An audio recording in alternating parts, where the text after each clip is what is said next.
खासदार अरविंद सावंत आपल्यासोबत आहेत. आपण त्यांच्याशी बातचीत करणार. भाई, या ठिकाणी आलात तुम्ही, सकाळी 10 वाजता घटना घडली, पोलिसांची देखील आता तुम्ही बातचीत केलीत. पोलिसांचं नक्की काय म्हणणं आहे, काय सांगाल? पोलीस म्हणतात की आम्ही सीसीटीव्ही तपासतोय.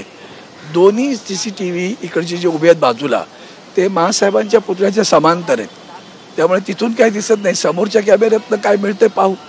पण मला निवृत्ती खूप वेदना आहेत. आत्ता महाराष्ट्रात ही हिंमत होते आपल्या आईवर, ती पण मा आहे ना, त्यांना मासाहेब म्हणून उभा महाराष्ट्र ओळखतो. बरं, प्रत्येकजण त्यांना मासाहेब म्हणतो.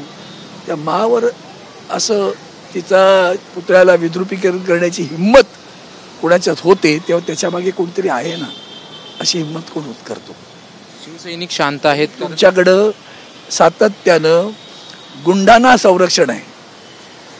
जा जरा ठाण्यातले सगळ्यांचं संरक्षण बघा, कोणाकोणाला येते, त्यांचे क्रिमिनल रेकॉर्ड काढा, मग कळेल तुम्हाला कोणाकोणाला संरक्षण दिलंय ते. महासाहेबांच्या पुतळ्याच्या इथलं संरक्षण राज्याचे गृहमंत्री आणि मुख्यमंत्री एकाचकडे आहे. छत्रपती शिवाजी महाराजांना फुलं वाहता. माच्या संदर्भात, आईच्या संदर्भात छत्रपती शिवरायांची काय भूमिका होती नाही कळत का? कुठे नेऊन ठेवलाय महाराष्ट्र पहा तुम्हीच. आदेश, शिवसैनिकांचं म्हणणं आहे की आदेश नाहीये म्हणून आम्ही शांत आहोत. त्याचा विषय लागत नाही अशा गोष्टींना. काल याला प्रतिक्रिया द्यायला आदेश लागत नाही, ती प्रतिक्षिप्त प्रतिक्रिया असते. माशी गालावर बसले तर उठ कोण सांगत नाही, आपणच आपल्या गालावर तावडून माशीला उडवतो.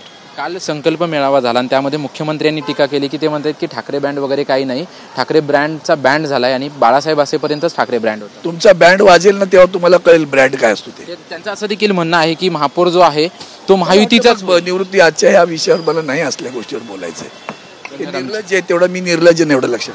धन्यवाद आमच्याशी बातचीत केल्याबद्दल. कॅमेरामॅन कमलेश डोंगरेसह निवृत्ती बाबर, TV9 मराठी, मुंबई.